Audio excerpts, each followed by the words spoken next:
Cette histoire, j'aurais pu la garder pour moi. Mais la transmission orale possède un grand pouvoir. Raconter son histoire, c'est donner un sens à ce qu'on a vécu. C'est choisir ses plus beaux mots pour tisser le fil d'un récit qui nourrit l'autre. C'est dire ce que l'on a reçu et ce que l'on prévoit d'en faire. C'est offrir à la communauté la possibilité d'apprendre de chacune des expériences vécues par ses membres.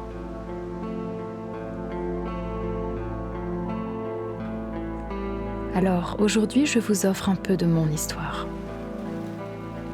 De leur histoire, à travers mes yeux.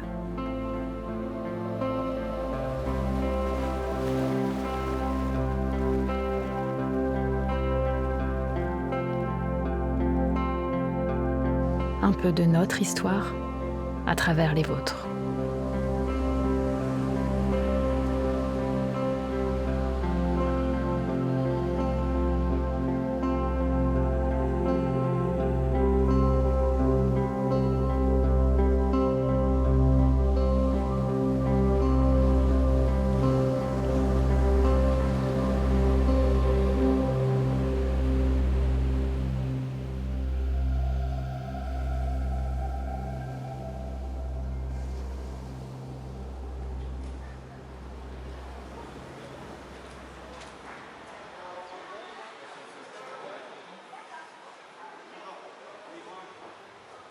Il est désormais l'heure du départ. Je pars en voyage. Le TGV 7813 à destination de Coupé-de-Saint-Ouen partira au niveau inférieur au niveau 1. Veuillez emprunter les escaliers ainsi que l'ascenseur, merci. Un voyage dans tout ce qu'il y a de plus simple et de plus noble aussi. Un voyage pour aller trouver ailleurs les réponses qu'il me manque ici.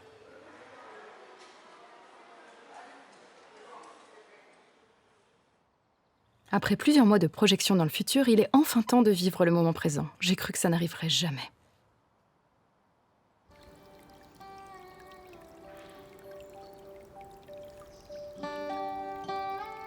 Depuis ma naissance, j'apprends ma terre.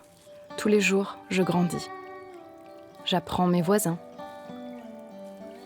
Je me connecte à ceux et celles qui vivent ici et maintenant.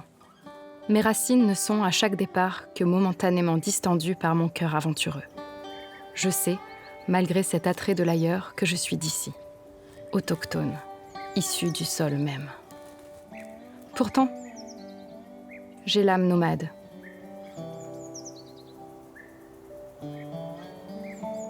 Perpétuellement tiraillée entre le mouvement et l'ancrage, je me questionne. Pourquoi alors partir si loin ? Pourquoi mon cœur vibre-t-il autant lorsque je pense à ces grandes étendues ?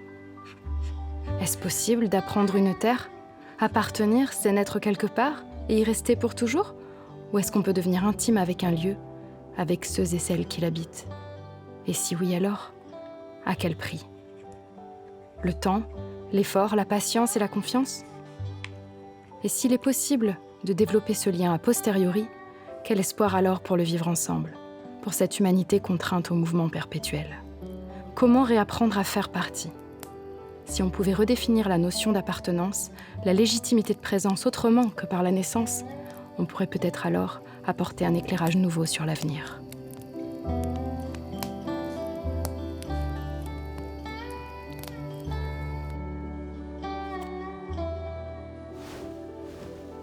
Des mots lus quelque part me reviennent en pensée.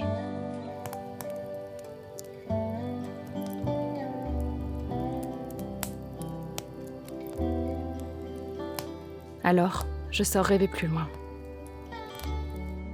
Je pars et mon sac est rempli de ces questions.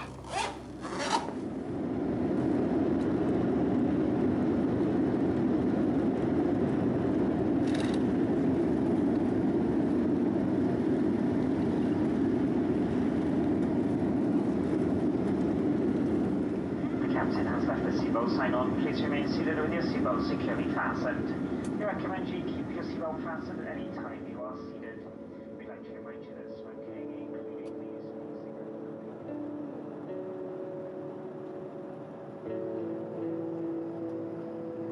Mon regard se perd sur ces étendues enneigées. Le relief est doux. La glace, puis la terre. On distingue des creux, des plis, des bosses. Des rides sur ce territoire comme sur ma peau à l'angle des yeux que je plisse pour voir encore mieux. Vu du ciel, ces espaces ressemblent à du vieux cuir usé par le temps, une peau que l'on aurait tannée, douce, fine et délicate, et si résistante pourtant.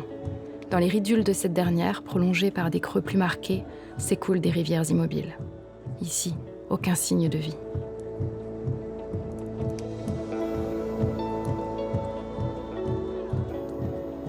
Consciente que je sème, depuis mon oiseau de métal et de kérosène, les grains de sable qui enterrent toujours un peu plus ces écosystèmes fragiles, j'observe en moi danser la culpabilité. Mon cœur est lourd d'un devoir à remplir.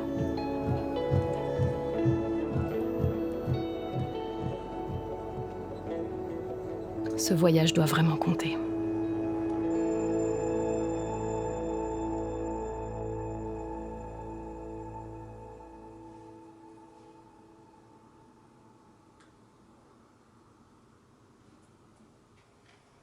Cette nuit, j'ai peu dormi. Je tente d'organiser un peu les semaines à venir. Mais par où commencer ? Sur carte, je tente d'estimer les distances. Des emails, quelques appels, des SMS envoyés. Souvent, des réponses imprécises. Je comprends qu'il va me falloir lâcher prise. Passer à l'action, c'est aussi un peu laisser mourir ses projections. Mais j'ai confiance, et je le sais. C'est finalement un point de départ dont j'ai besoin. Une direction.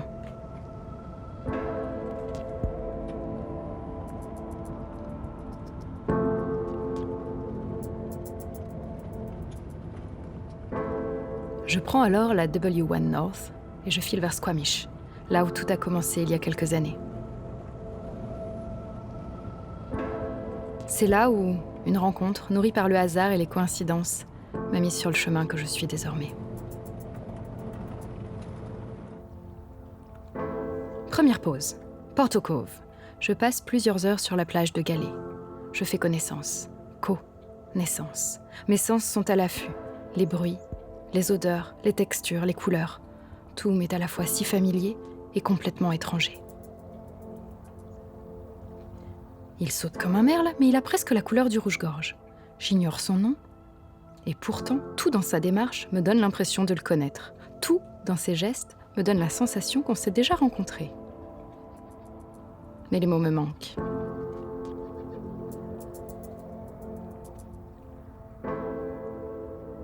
Ici, je découvre la réalité d'un monde où toutes les vies sont intimement liées. Il y a tant de choses à voir, à sentir, à toucher. Je ne sais où donner de la tête tant les traces de vie sont présentes partout. Là, des crottes, bien sûr. Et ici, juste ici, des poils. Je suis la trace qui monte toujours plus haut. Mon esprit rationnel tente de s'accrocher aux étiquettes. Mais j'ai l'impression de venir au monde, de ne rien pouvoir nommer. Lâcher prise. Encore.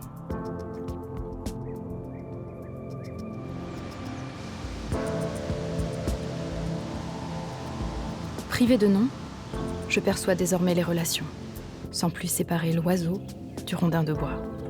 Je ne vois que ce qu'ils s'apportent l'un à l'autre. Je me dépose enfin. Je savoure ces instants, je suis dans mon corps, je dessine devant moi les contours d'une terre faite d'eau et de sommets.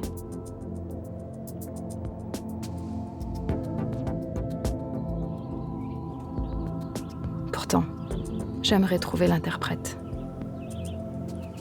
Celle ou celui qui parlera ma langue.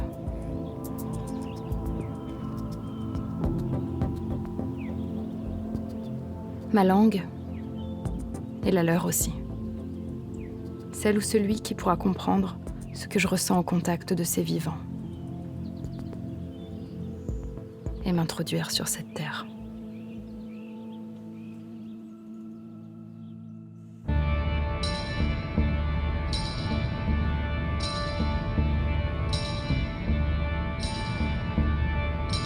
Alexandre est photographe animalier. Il est arrivé au Canada il y a quelques années et il accepte de me rencontrer. Voilà.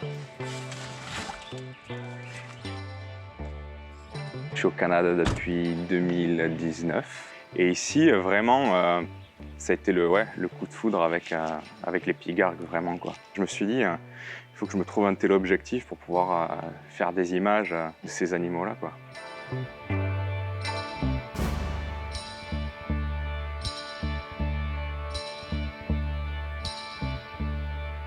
Quand j'ai commencé, j'y vais pour faire une photo. J'y vais pour faire une photo de certaines espèces, ce genre de choses, parce que j'avais de grosses lacunes en naturalisme, en fait. Donc, je ne connaissais pas tout ce procédé-là. Et petit à petit, en fait, je me suis rendu compte que ce qui était important de plus en plus pour moi, c'était toute la préparation, soit le pistage, l'observation. Et si j'ai une photo, c'est génial. Et c'est pour ça que je fais de la photo, c'est 90% d'échecs, je vais dire. Tu as le facteur chance qui joue aussi beaucoup. Tu fais cette rencontre, que ce soit l'année dernière avec cette femelle grizzly qui pêchait ses saumons dans la rivière et qui nous a vraiment tolérés. La connexion, elle se fait parce que tu te sens accepté, tu vois, et tu déranges pas l'animal en fait parce qu'il fait ce qu'il avait à faire. Ouais, toutes celles que t'as là, grizzly, tu les as vues celles-là. Ça, c'est les grandes qui discutaient avec l'autre, tu vois. Ouais, ça, vraiment trop cool avec sa branche, ça. Au bout de quelques jours passés ensemble, il me raconte les saisons et les habitudes des espèces qui évoluent dans les forêts ou sur les bords de la rivière. Avec lui, je comprends qu'il est possible d'aimer sans avoir besoin de donner un nom. Rencontrer d'abord, puis peu à peu devenir familier. Il me dit l'importance du temps, de son respect. Le bonheur de revoir, d'année en année, la vie qui se perpétue. Affiner sa compréhension, connaître les instants qui rythment le cycle de ceux et celles qui dépendent encore des ressources sauvages pour s'alimenter. Ça rend vraiment heureux de les revoir au même endroit. Et tu vois les petits qui grandissent et qui jouent. Et la maman, elle est toujours pas loin. Ça me permet de me dire vraiment que les choses restent. Et il y a toujours des choses à observer. Ça, c'est quelque chose qui compte beaucoup pour moi et que j'aimerais aussi, partager, que ce soit des plus jeunes générations. Il faut juste une petite graine pour faire germer. C'est pour ça que j'adore amener des étrangers ici. Ouais, ce partage de la faune locale qui est... je pense que je m'en lasserai jamais, quoi.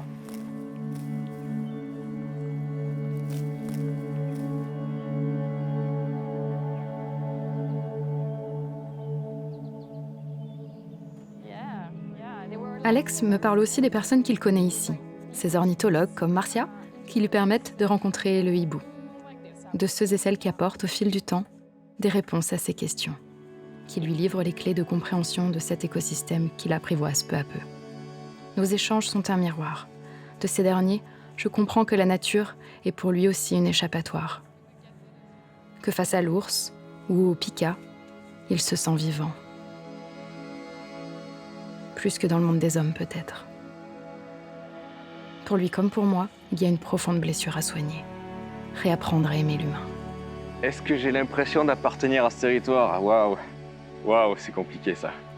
J'ai envie d'y appartenir dans le sens général où j'ai envie d'être à ma place dans cet endroit ici. En tant que spectateur et en tant que passeur aussi, j'ai envie petit à petit de mettre un pied dans les cultures locales et de m'intéresser, de comprendre en fait. Moi, en tant que Français, donc il y a la culture canadienne qui est différente, et plus là, on va avoir la culture Première Nation qui est pour nous en France, c'est vraiment le Canada, c'est les bisounours, ils sont tous gentils.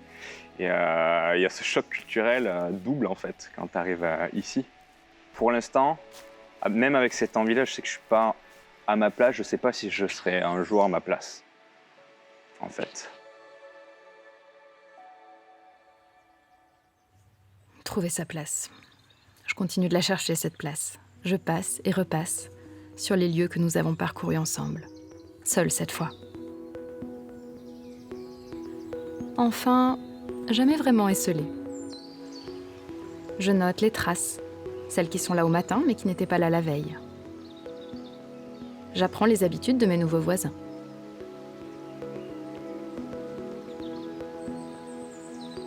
Je vis des moments forts, des rencontres puissantes, qui me font réaliser à quel point Alex avait raison.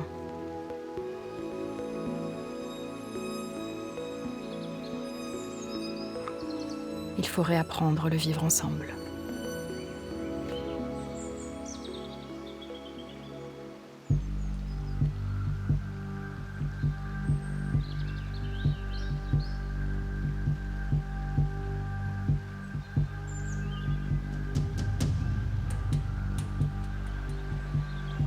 Je suis là, l'ours, hein. Je suis là.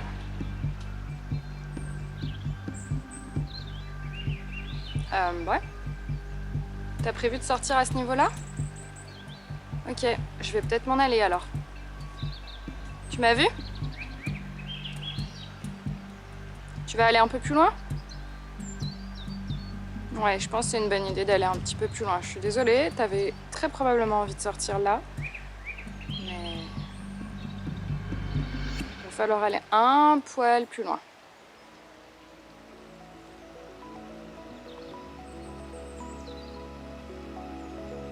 Je comprends qu'il ne s'agit pas seulement pour moi de connaître la Terre, mais de lui laisser à elle aussi le temps de m'apprivoiser.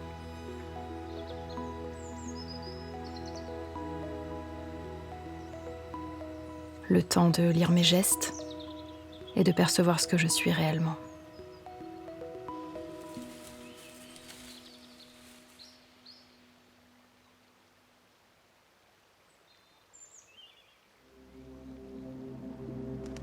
La rencontre animale possède ce pouvoir.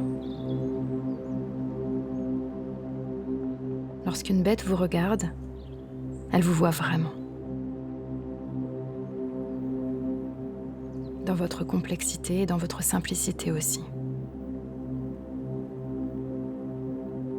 Elle décode vos émotions par une analyse instinctive de votre posture. Elle perçoit vos intentions à travers votre respiration et vos mouvements, ou votre immobilité. Pour elle, vous êtes un humain sans nom, mais un humain incarné. Il ne lui est pas nécessaire de vous parler. Elle sait déjà tout de vous. Dans l'instant présent, un lien se crée. C'est une relation, aussi éphémère soit-elle, qui est née.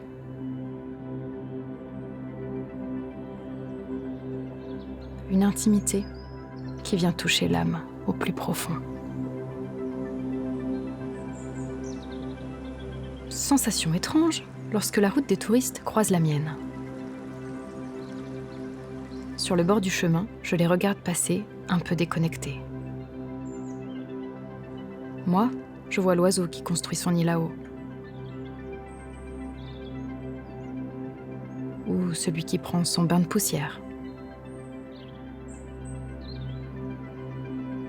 Eux marchent sans même me voir.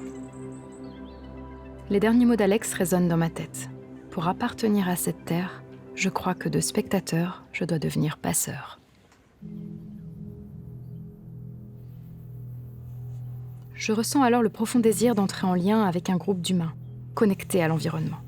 Fern habite à Pemberton. Son école se cache sur les bords d'un lac dont on me vante la grande beauté. Elle conduit actuellement un cycle de formation pour adultes autour des apprentissages de la vie en nature. Je lui écris pour savoir si nous pouvons nous rencontrer.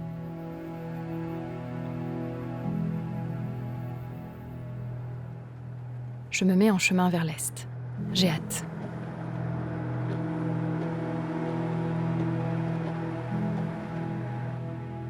Un soir, revirement. Notre rencontre n'est plus possible. Les liens tissés par ce groupe auquel je suis étrangère sont trop précieux et intimes pour qu'ils ne puissent finalement m'accueillir. Mon intention à leur égard n'était visiblement pas assez claire. Je me sens rejetée. Et pourtant, je comprends. J'ai pas su leur dire ce que j'attendais d'eux. J'ai pas su poser mes mots clairement. Je les ai sûrement pas encore trouvés moi-même, d'ailleurs. Le pouvoir de l'intention. Je tâcherai de m'en souvenir. Un matin, après quelques jours d'errance inconfortable, une rencontre animale m'offre un nouvel élan. Le coyote est un puissant symbole pour les peuples premiers. Il incarne la curiosité. C'est le trickster, celui qui pousse vers l'inconnu, qui attire vers l'extérieur. Celui qui pose les questions, mais n'apporte pas de réponse. Malin, rusé, il invite souvent à aller voir un peu plus loin que le bout de son nez. Alors, je m'ébroue, je me secoue et je regarde vers le ciel, qui semble déjà moins brumeux. Je mets mes pas dans les siens. En marche. À Whistler, je pousse la porte du centre culturel Lillois de Squamish. Sur les murs, je découvre ces peuples intimement liés aux espèces qui habitent les forêts.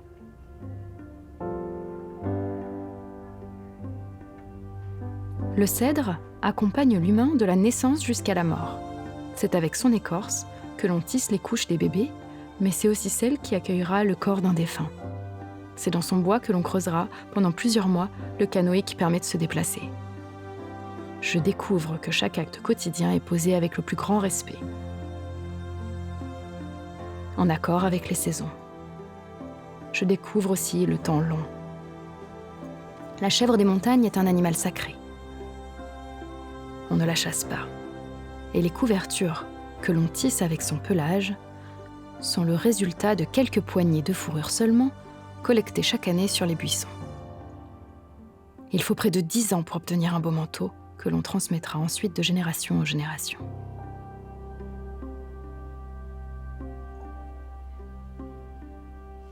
Pour nettoyer cette laine, il faut se rendre plus bas, à l'embouchure du fleuve, là où les minéraux préservent la matière sacrée.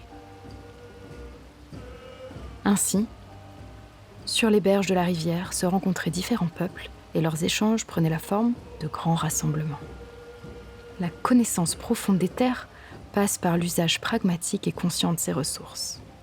Ainsi, les animaux et les lieux deviennent des enseignants. Les symboles sont des pistes à suivre et le paysage prend vie dans les récits de la communauté. Le territoire ne se définit plus comme une limite, comme un espace privé qu'on pourrait posséder, voler, approprier au détriment de l'autre, mais c'est plutôt comme une superposition de vie partagée et l'histoire de rencontres et d'interactions. Je comprends aussi qu'il n'y a pas vraiment d'opposition entre le moderne et l'ancien, car au-delà du folklore, tout est évolution, si on respecte le rythme du vivant.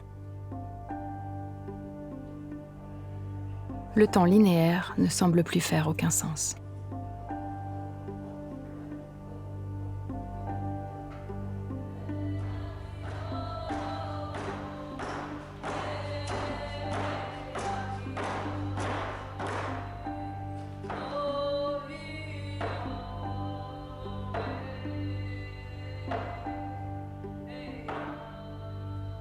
Les chants, portés par Irène, 20 ans, me racontent l'histoire d'une génération qui souhaite se réconcilier avec une identité morcelée. Avec ses anciens et ce qu'ils ont encore à raconter.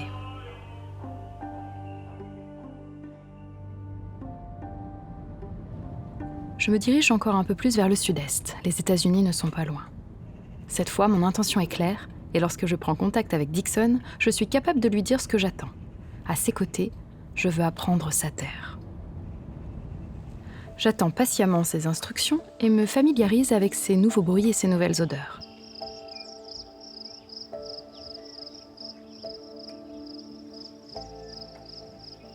Lucie me surprend dans mon exploration. Yeah. So you can recognize the birds by the tracks. So tracks are not my specialty, but these ones I can recognize. Which one is it? So these guys, Okay. like just because this is like my little backyard, so I know who's around. So yeah, I just noticed there was like a red-winged blackbird fledgling already, and the parent was feeding it. Oh, okay. Where was that? Not able to fly, but able to hop around, and the parent. So that's a youth one. That's a young one. Yeah. Okay. Yeah, young, where the feathers are already. Reddish or? Starting? Well, Yeah. they're already starting, but they're not fully open yet. So it's still not capable of flight, but it's already hopping around. And you can see them from the bridge if you look That way, okay. Yeah, because I looked, but when you don't, I mean... Son regard sur le naturalisme me parle évidemment beaucoup. And that's what nature is actually supposed to be, is to connect to the present moment, to be aware of our senses, and to use those senses to understand the entirety of what we are. You know, this is where I'm a little bit different than the other people that I work with, like everybody in my field has gone to university. They're very, and I got into it through like volunteering and through a hobby. If we're so smart, if humans are so incredibly intelligent and we think we are, then I should be able to communicate with that bird in their language, not expect them to communicate with mine. All the studies that we've done for whether it's birds or whether it's, apes or turtle, anything, we always say, oh, they're intelligent because they can communicate with us. Well, how come I'm not able to talk robin? How come I'm not able to talk red-winged blackbird? And actually we Sagesse sauvage partagée. Okay, enjoy. Yeah, that was really nice. I really like, connecting on these things. So thank you. And you've spent time in meditation? Yeah. Yeah.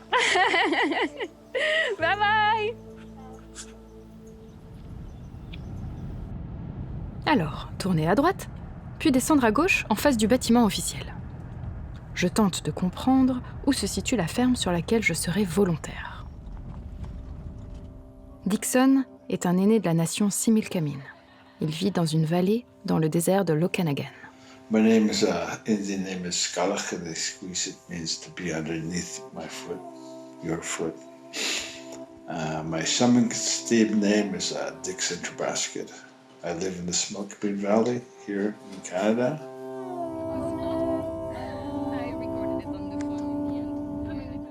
Anna est anglaise. Elle est également volontaire sur la ferme. Elle effectue une thèse sur le rapport à la terre et sur le rôle de la couronne dans l'appropriation de ces dernières. Chaque jour, notre complicité s'accroît.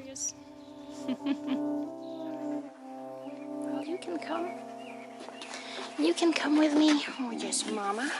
Oh yes, Mama. Oh yes.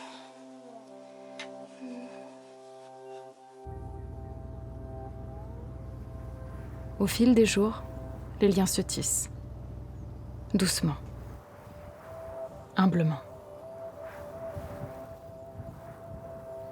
I've been working on the farm pretty much all my life. So I probably started picking rocks when I was 6, 7 years old, helping out. Cutting firewood. Yeah. Didn't have electricity in my home till I was must have been 9 or 10 years old before I got electricity. We didn't have water in the house till I was about 12. Un parcours si riche, si inspirant. Il a fait tant de choses. Activiste, professeur, représentant communautaire, voyageur, son parcours me donne le tournis. The history here is deep, right? It's like goes a long ways back. The family traces goes way back, right? Yeah. I'm a descendant of Atsula. He was one of the. That's a big long story on how he came to be in the historical content of our land and the people. How evolution takes over, how marriages take over, how people lose their languages. And Atsula came from these mountains, came here as a young boy, his vision quest. And then when he came over to Atsula's people come down, they could see the village. And so these people speak in Siouxsie. These people over here spoke Athabascan, like Navajo. They asked Atsula to stay with them for one winter.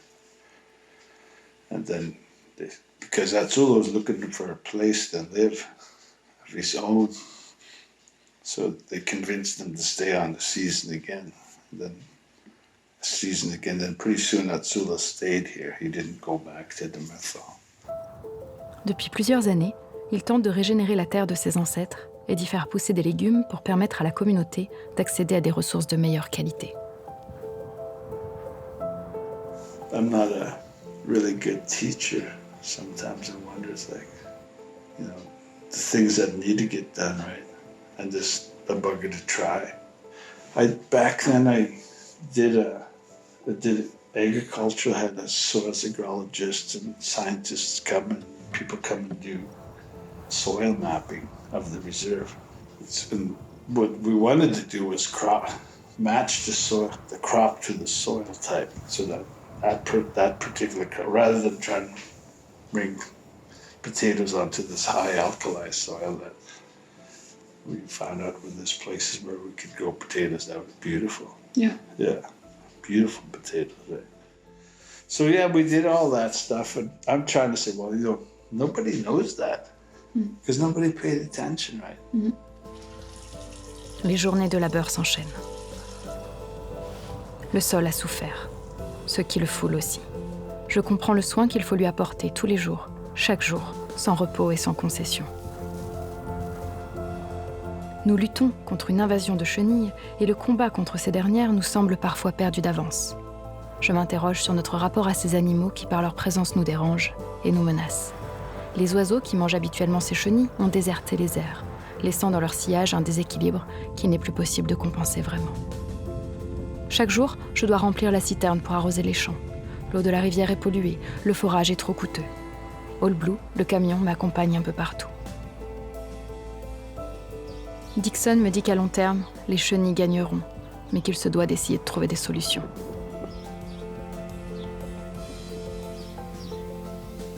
Loin du folklore, dans les recoins d'une spiritualité pragmatique et ancrée, je glane les bribes d'une difficile histoire. You know, I got on council when I was 21 years old, right? Yeah, I come from the revolution. It's like, we just change the world. We gotta do this, and we gotta do that. I started gathering. I went to Vancouver Archives, Black Victoria museums here, pulling out documentation. It's in that land office somewhere, all that stuff we found. And how the land was disposed and how it was taken and on the valley here. And how fortunate we are. Why we are who we are. Because before, the reserve had very influential and very hardworking people. My grandpa owned a lot of land here. His family was hardworking people, and through alcoholism and drinking.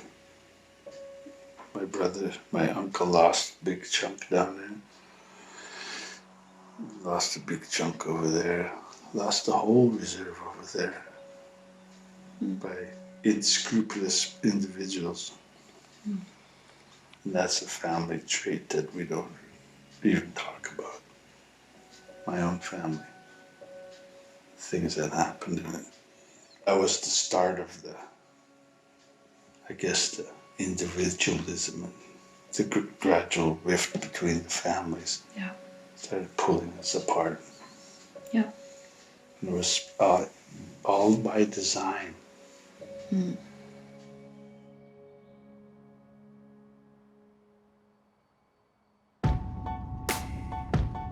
Avec eux, j'explore le lien à mes ancêtres, à ma propre histoire, à ma propre expérience de la colonisation peut-être.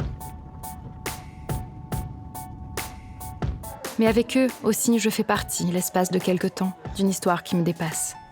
Je fais partie de ces montagnes, de ces brins d'herbe, de ces chemins dont il semble connaître chaque caillou. Notre vie s'anime au rythme du soleil. Dixon nous emmène sur les bords du lac d'Osoyos et alors que pour rire nous tentons d'attraper des petits poissons à main nue, il nous parle des saumons, de sa lutte pour les faire revenir dans la rivière.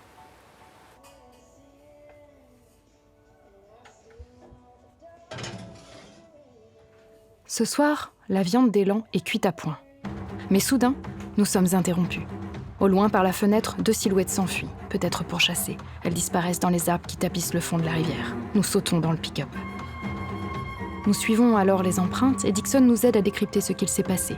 Ici, des chevaux sont venus. On enlève nos chaussures pour les suivre un peu plus loin.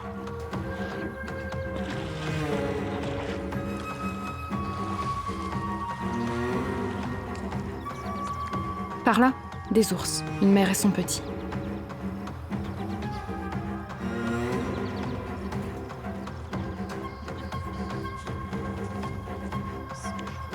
Nos sens sont en éveil.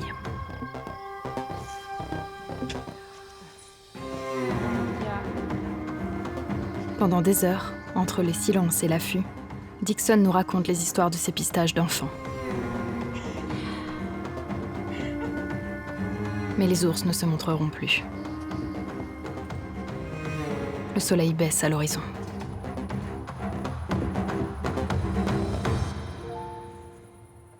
Ce soir, nous écrivons ensemble de nouvelles histoires. La lune est pleine. On l'appelle la Strawberry Moon. C'est la pleine lune de juin, celle qui nous indique que les fraises sont prêtes à être récoltées.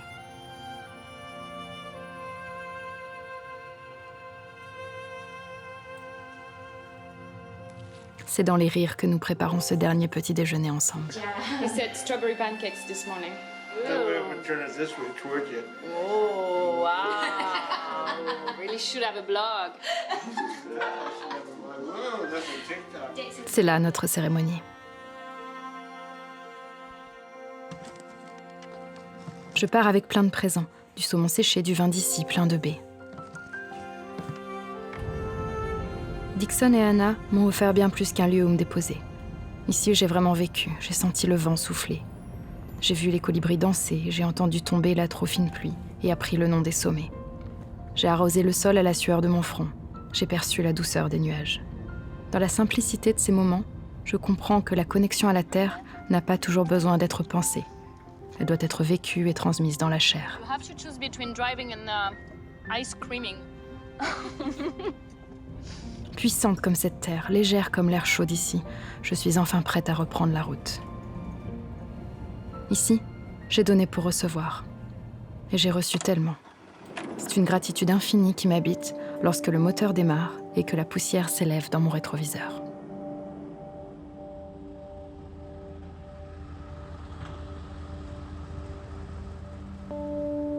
Comme pour marquer un trait d'union entre le présent et le passé, je traverse la mer et me dirige au sud de l'île de Vancouver. Je dois y rencontrer Raph.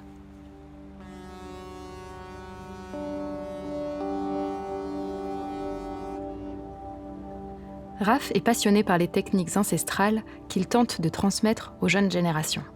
Transmettre une culture, c'est la faire vivre pour toujours.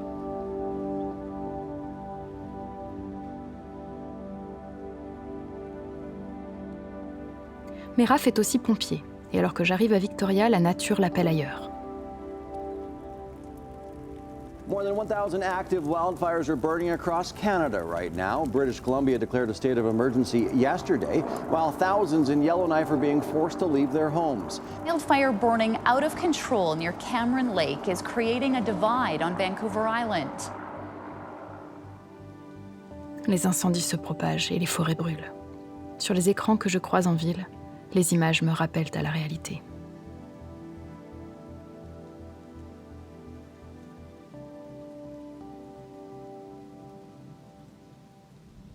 Me voilà donc sur l'île de Vancouver à Victoria, sans véritable plan pour les prochaines semaines.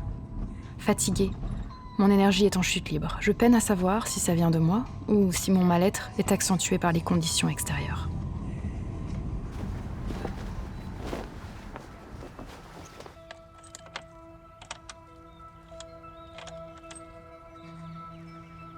Le van tombe en panne, c'était bien le moment.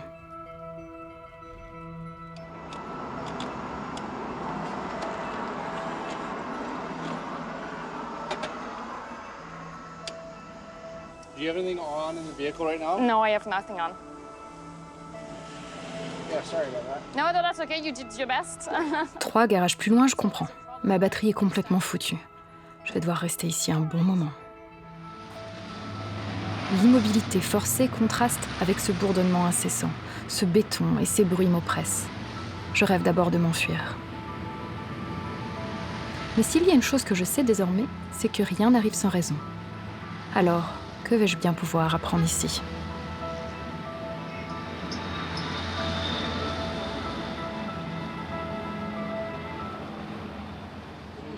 Anthony et Pia, des amis français, m'accueillent chez eux.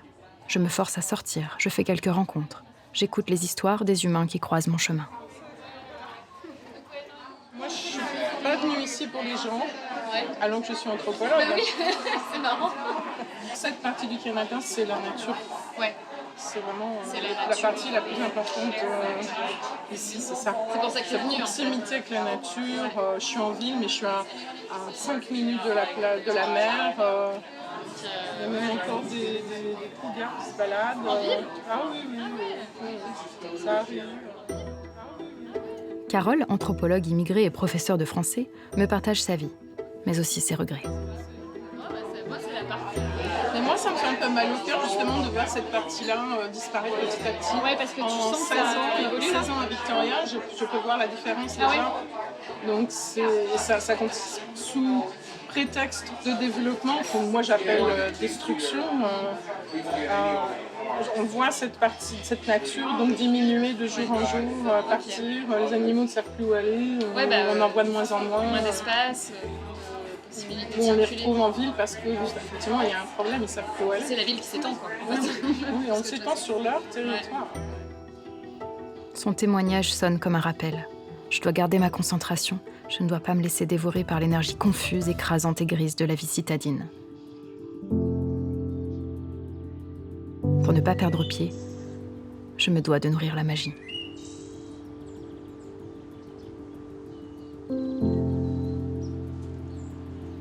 Je m'essaye à un premier bilan.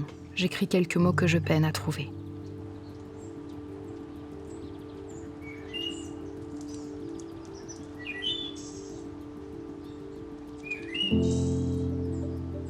Dans les parcs de la ville, j'observe les liens qui parfois se tissent entre les vivants.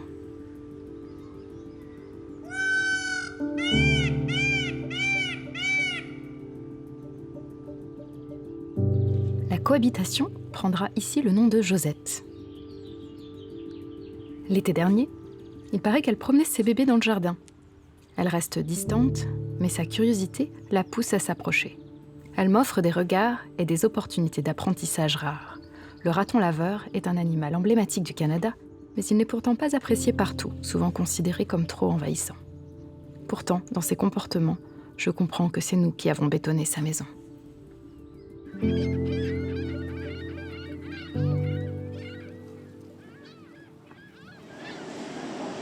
J'arrive au musée et là, elle me dit « Ah, mais la section sur l'histoire naturelle et de Colombie-Britannique et tous les peuples,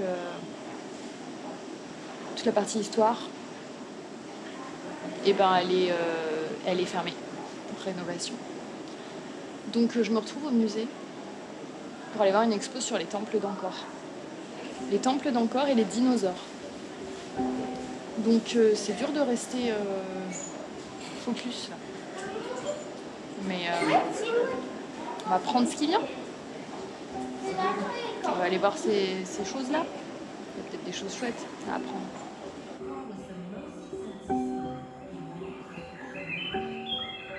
J'apprends que la cité asiatique s'est en partie effondrée à cause de la surexploitation agricole des terres et la modification des espaces sauvages par les empereurs avides de richesses, que de grandes sécheresses ont forcé les populations à s'enfuir. Un peu plus loin, les espèces éteintes m'informent sur le changement climatique au fil des ères passées et présentes.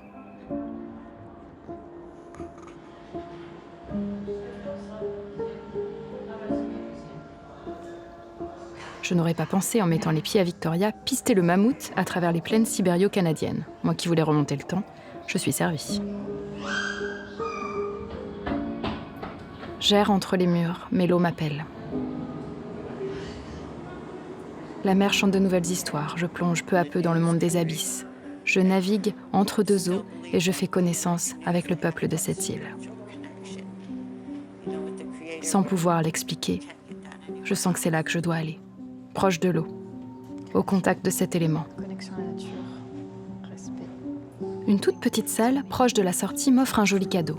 Je découvre quelques images de la culture Songhi. Ce peuple pêcheur de harengs entretient depuis des millénaires un rite fascinant. Lorsqu'un jeune membre de la communauté s'égare et sort des rangs, il lui est demandé d'entamer un voyage transformatif. Seul, pendant plusieurs semaines, il devra survivre sur une île déserte. Juste assez de temps pour réfléchir à ce qu'il peut et doit, en tant qu'individu, apporter à la communauté qui d'habitude le nourrit. Et si j'avais moi aussi besoin de cet intense isolement pour comprendre ma place ? L'énergie change doucement, et lorsque je prends de nouveau de la hauteur, je comprends que j'avais besoin de passer par cette perte de repères. Pas beaucoup de cougars, hein? Ouais, tu m'étonnes. J'ai appris ici l'écoute inconditionnelle avant de passer à l'action. J'ai appris à me taire, à écouter avant de prendre la parole. J'ai appris la pleine présence avant l'absence.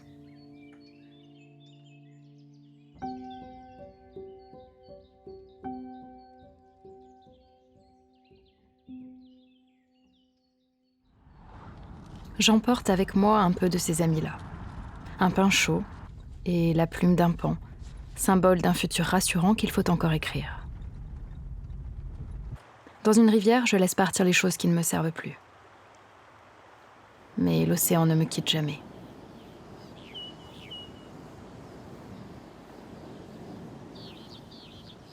Petit à petit, la terre laisse place aux nuances de bleu.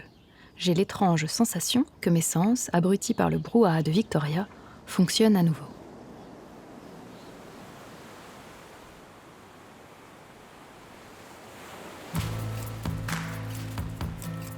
L'air iodé, le vent frais.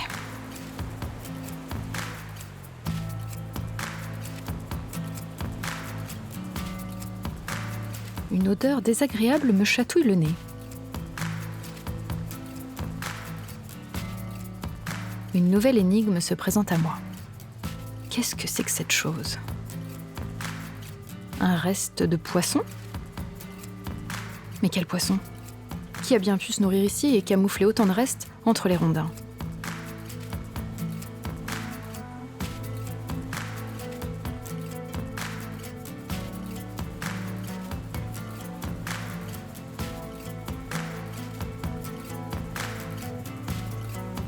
Suis-je vraiment prête pour ce qui m'attend?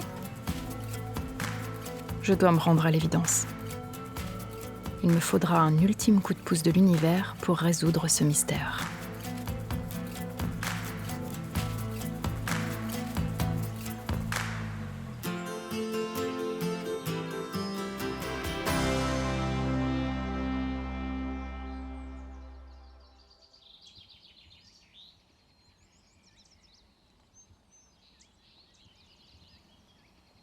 À Port Renfrew, je rencontre Rob.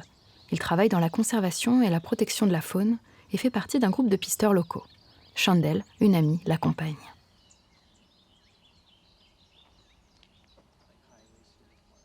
À leur côté peut-être, trouverai-je les réponses aux questions que je n'ai même pas encore posées. This is a place I've been coming to for many years, probably like, I don't know, 10 or 12 years. I usually come like at least like 4 to 6 times a year.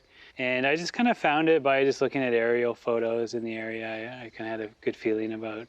Turned out to be a great spot, and every time I've come here, pretty much every time I've found bear, elk, all sorts of other mammals, and it's been really good, yeah. Funny, this is like the first rainy day in 5 weeks, maybe? Yeah, I've been told. Very, very dry, so I thought that was very funny, like, because a couple of days ago, the weather was like, oh, it should be pretty sunny, cloudy, and then it started raining yesterday, and I was like, I looked at Port Renfrew, and then I was like, oh, it looks like it'll just stop right when we get there. So I was like, oh, this is funny. It's a gift. Just pouring rain all day, the one day. Yeah, yeah.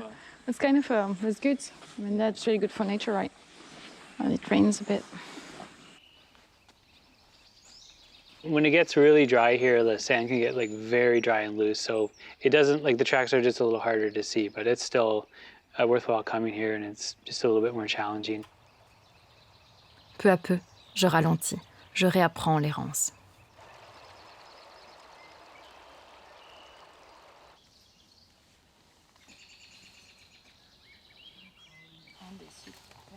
Nous ne parcourons qu'une toute petite distance à la vitesse du pisteur, de celui qui voit vraiment, décryptant chacun des signes que nous percevons. This is interesting. That's a tiny. Tiny. Is that a baby? Baby, yeah, but that's like the smallest one It's I've ever really seen. small. And do you know, like, for gaits, like, how to tell, like a walk versus a trot? Because they're kind of a similar pattern. Yeah, But- but I think that there is less zigzag if it goes faster. Yeah, it tends to generally tighten up a bit, Yeah. so there'll be, like, less Yeah. distance. But one way to do it is you can just, if you find all the 4 feet, Yeah, you can go, like, and in this case, it's doing a direct register. You can yeah, see. on the top. And you almost, can see, yeah, like, yeah. this is on top, and then, of course, the hind's always the one on the top. Yeah. So, yeah, so there's like 1, 2, 3, 4, 5, 6. So you can go. There's the 4, and then when you find The second. the first one you found, whatever foot. In this case, you don't. Doesn't really matter. But when you find the 5th one, Yeah. this distance here is roughly The size of the hip body. to the shoulder distance of the animal. So if you just, like, okay, we got a deer here. Yeah. You're like, really good. And what about the baby then? Because Yeah, here's on the baby because too. here, You see, like, it's not always direct rotation. It's 1, 2, 3, 4, Yeah. 5, 6. So they're 1 to 5. yeah, so it's Probably about this still big, quite right? Little- long, I would say. Yeah, and it's Maybe it like was a really going rough faster? rule of thumb. It's not like that's exactly its size. It could have been smaller. Yeah. Depends how quickly it was walking. Yeah. Il y a tant de choses à lire pour celui qui se relie au présent.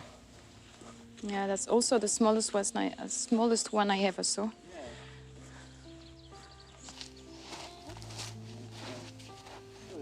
Et pour celui qui porte son attention au bon endroit, au bon moment.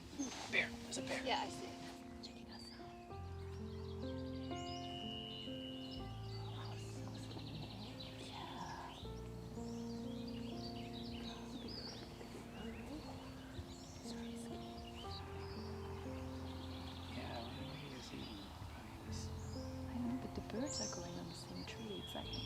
Also 2 birds going there. En silence, nous le regardons s'éloigner, l'esprit soudain apaisé.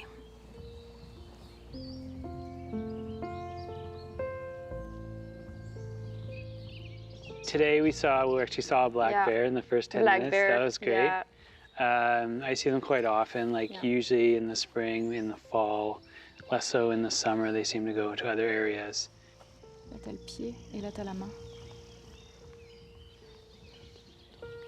5. Donc ça doit être droite, gauche. C'est gauche. Curved. Nous remontons ces traces qui nous mènent vers d'autres découvertes. Ici, le lit d'une famille de cerfs. Et en fait, on voit bien, hop, tu vois, quand on le plie, ça fait un angle. Et en fait, ça veut dire qu'il est tubulaire, ça veut dire qu'il est creux. C'est un poil qui tient chaud.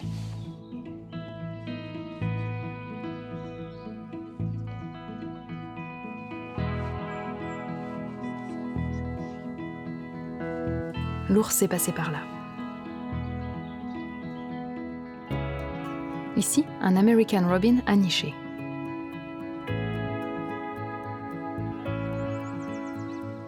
Pister, c'est voir l'invisible. C'est tenter de comprendre les histoires qui s'écrivent lorsqu'on est absent.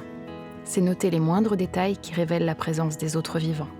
C'est réveiller en soi l'ADN de l'explorateur au sens le plus ancien du terme.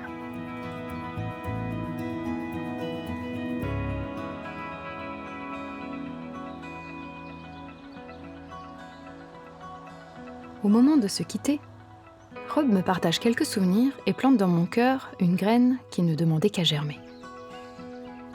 Sometimes referred to as like the sea wolves or the coastal gray wolf. Farther up Vancouver Island, if you look on a map, you'll see like the water will narrow, and then there's a cluster of islands between kind of like the mid to north part of the island with the mainland. So it's actually pretty easy for animals to swim across. Like on the west coast, like near like Tofino, there's some really large sandy beach areas, and like, you wake up, look outside your tent, there's fresh wolf tracks right in front of your tent. Wow. Yeah, it's pretty cool. So. Les loups côtiers sont des nageurs hors pair. Ils se nourrissent quasi exclusivement de poissons lorsque les harengs s'approchent des plages pour frayer. Le reste de leur alimentation est basé sur les saumons ou sur des coquillages qui planent entre les rochers. Symbole de la sagesse, de l'introspection, de la maturité, le loup invite à distiller les apprentissages que l'on a collectés. Il incarne la paix de l'esprit.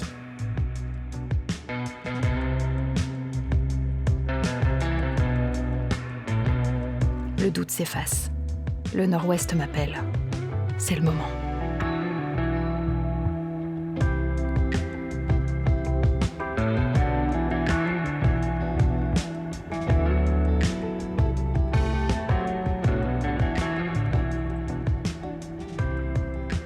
Bientôt, la végétation ne me permettra plus de passer. La route est pleine de trous et de bosses. Cette partie de l'île est difficile d'accès, vraiment.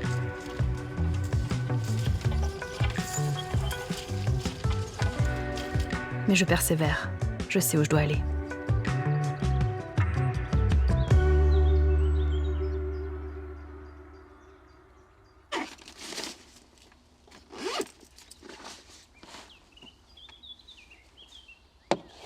À pied s'il le faut. Mon sac est prêt. Enfin presque.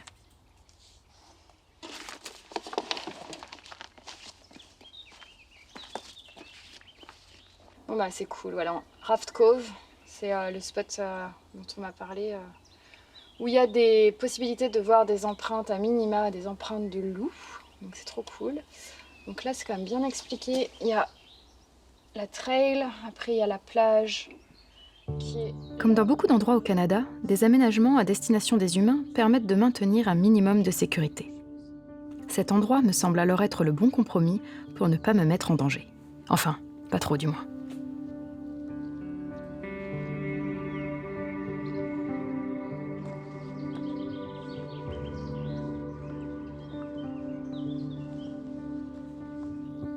Tout dans cette forêt crie le mot sauvage. Les arbres anciens craquent sous la brise.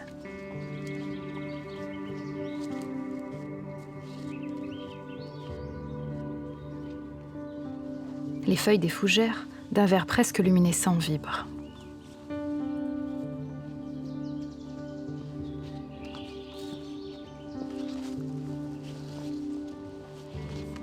Le soleil renforce les contrastes. Les oiseaux invisibles chantent puis se taisent au rythme de leur propre réalité. Le sol s'élève peu à peu et les racines forment des escaliers naturels. Rien n'est la taille humaine. Je suis sur le territoire des loups, des ours et du cougar, je le ressens. À chaque silence, trop marqué, trop long, trop plein, je tressaille.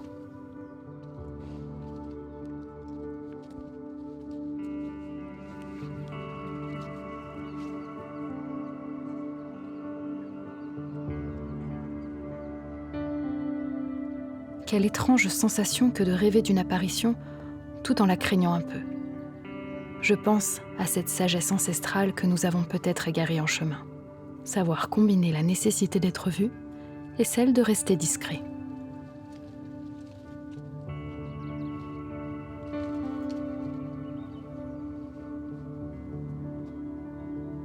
J'intègre. Je m'intègre. Les cèdres, les fougères dissimulent à peine les traces des vivants qui peuplent cet écosystème vibrant. Tout est à la fois si bruyant, si silencieux.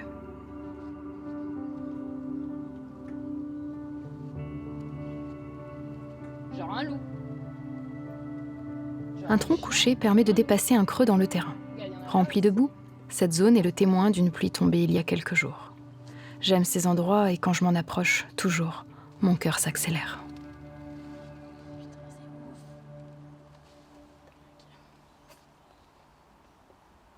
Il y a bien les 4 coussinets digitaux, il y a bien la pelote, les griffes, les 2 doigts de devant qui sont bien dans l'alignement et parallèles. Et ça coche ce que j'ai regardé hier. Et de ce côté, il y en a aussi. Là aussi.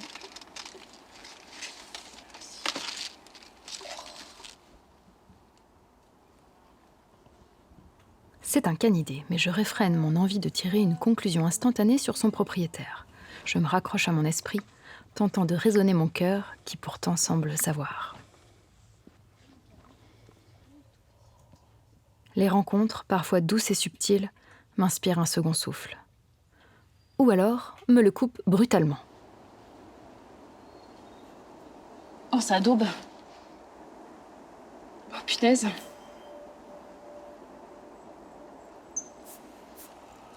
Des bouts de plumes. Oh, c'est énorme. Il n'y a pas beaucoup de poils. Ça me répugne. Ça me répugne, mais ça a bouffé de l'oiseau, ça c'est sûr. Il y a les serres de l'oiseau. Les griffes de l'oiseau, tu vois? Là.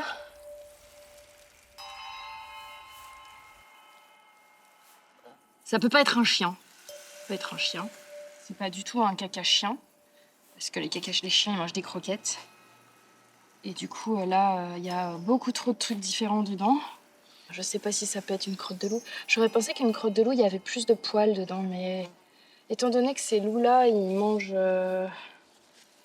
Ces loups-là, ils mangent des poissons et probablement ce qu'ils trouvent en fait sur la côte, ils peuvent manger aussi des oiseaux de mer, quoi.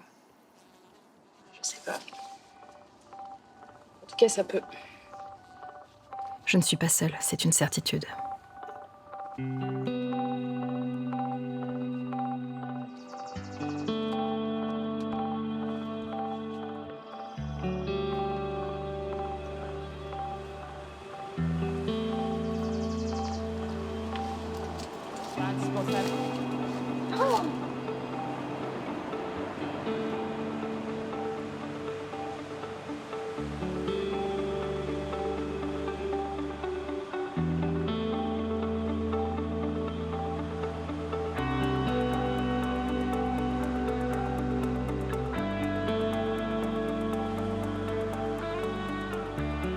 Alors ça y est, je suis arrivée chez moi.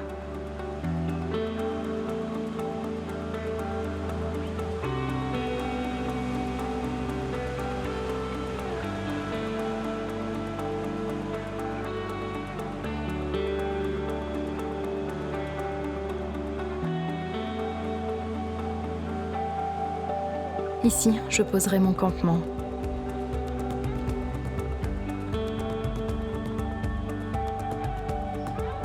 Pour laisser passer le temps, au rythme des marées, du ciel et du vent.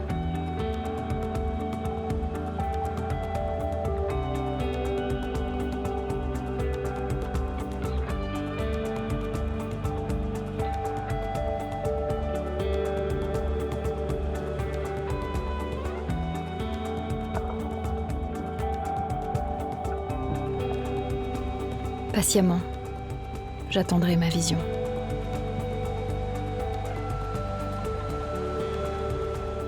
Et les réponses à mes questions.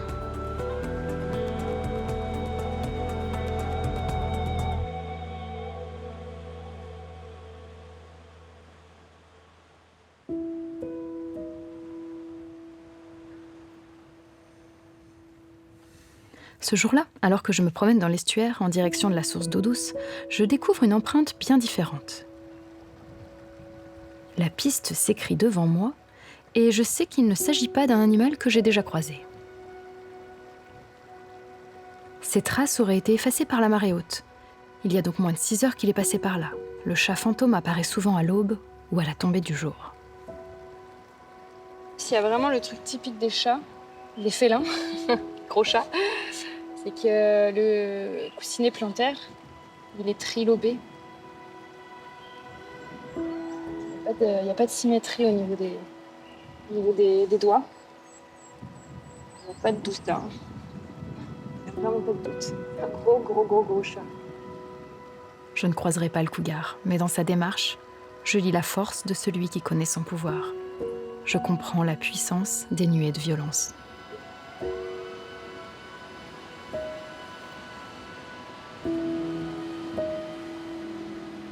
Certains jours sont difficiles, quelque chose me manque. Je laisse venir les émotions et j'attends. Tandis que j'espérais ici trouver le sens de ma quête, trouver la réponse à mes questions, tout me semble encore plus flou et complexe. Je repasse dans ma tête le film de mes rencontres, de toutes les choses qui m'ont menée ici et maintenant.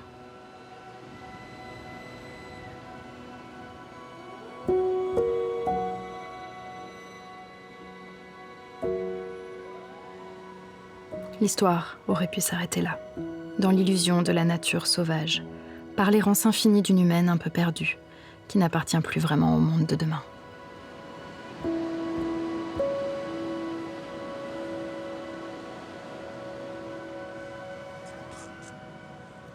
Mais la nature a ses raisons que la raison ignore.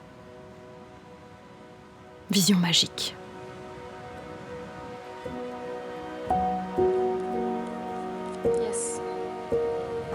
Yes, je les ai. Les orques sont de passage. L'orque, toujours en groupe, symbolise la famille. Les orques se protègent entre elles, s'accompagnent dans leurs activités quotidiennes et incarnent le lien à la communauté. Alors que je vois leurs nageoires se détacher sur le ciel sombre et gris du petit jour, ma gorge se serre.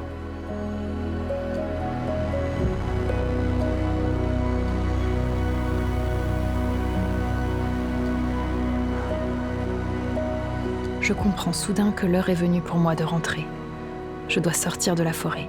Je dois retrouver ma communauté, celle dont je parle plus facilement la langue, celle pour qui mes mots feront écho. Cette histoire, j'aurais pu la garder pour moi.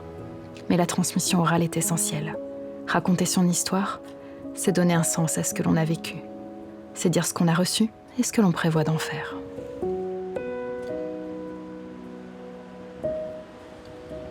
Ouais, je vois que tout le monde est en t-shirt. Non mais ça va très bien. Ça va très très bien. Vous savez quelle heure il est chez moi? Il est 6h30 du matin. Alors que je vois s'allumer les yeux des enfants à travers mon écran, alors que je pose mes premiers mots sur ce que j'ai vécu, la suite se dessine. Vous vous souvenez? Ouais. Et je vais vous montrer une carte en fait parce que je suis au Canada mais je suis pas dans... Ce voyage n'est pas vraiment terminé.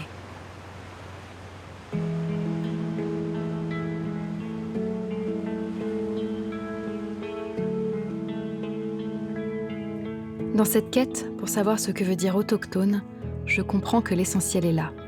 Je cherche ma communauté, celle qui saura m'accueillir, telle que je suis aujourd'hui, telle que je suis vraiment. Et elle existe, je le sens. En 2019, j'ai rencontré Jean-Claude par hasard sur une plage canadienne. Nos chemins se recroisent enfin.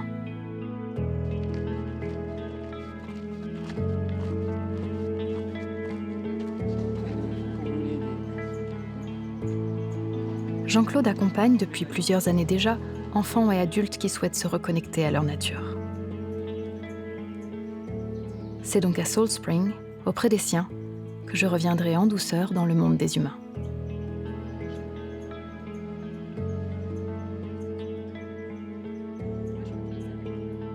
C'est les adultes, ils arrivent à différentes places dans leur vie. Il y a un déroulement du développement, qu'on est bien conscient. Ouais. Et donc, là où ils en arrivent dans leur vie, ils arrivent ici pour différentes raisons. Ouais. Et pour nous, de toute façon, quelques stages qu'ils arrivent, nous, on les ramène dans leur enfance. En fait, on les ramène à l'époque entre 8 ans, et même plus tôt aussi, mais précisément 8 ans, 13 ans, 8 ans, 14 ans, qui, dans une culture indigène, c'est le moment où on explore le monde avec toute notre curiosité. C'est dans son regard et dans celui d'une famille dont je n'avais pas soupçonné l'existence que mon histoire prendra tout son sens.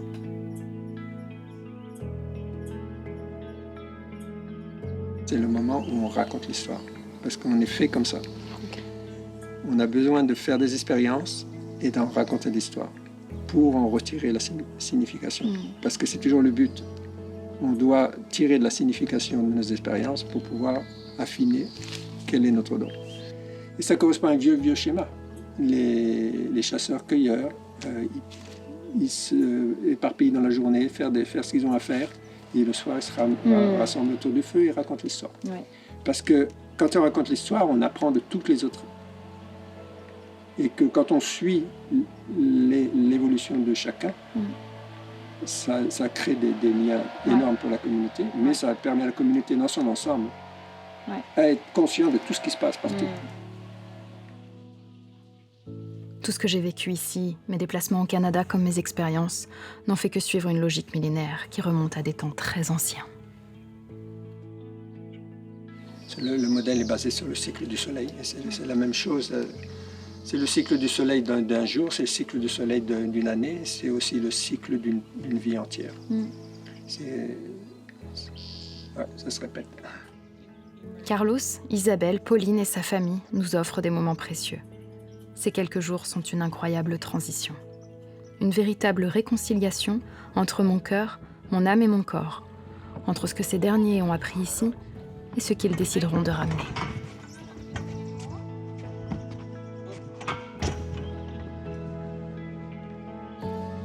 Il est l'heure de retracer mes pas. Il est l'heure de revenir peu à peu chez moi. Et je ne suis pas triste. J'ai simplement hâte de vivre la suite.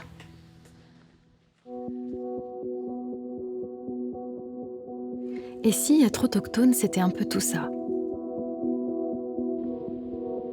Plus que naître quelque part, y naître ensemble. Ressentir profondément ce sol, nouveau ou ancien, qui nous soutient. Voir les relations, plus que les limites d'un territoire. Retrouver le lien à nos ancêtres, à notre histoire, savoir d'où l'on vient. Cohabiter vraiment avec la vie qui nous entoure en lui faisant de nouveau confiance. Se laisser voir et regarder vraiment. S'autoriser à partir loin parfois, mais toujours revenir auprès des siens.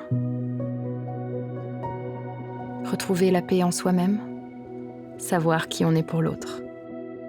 Dépendre simplement et humblement. Offrir, donner, recevoir. Et transmettre cet élan aux générations futures, à ceux et celles qui forment la famille qu'on construit.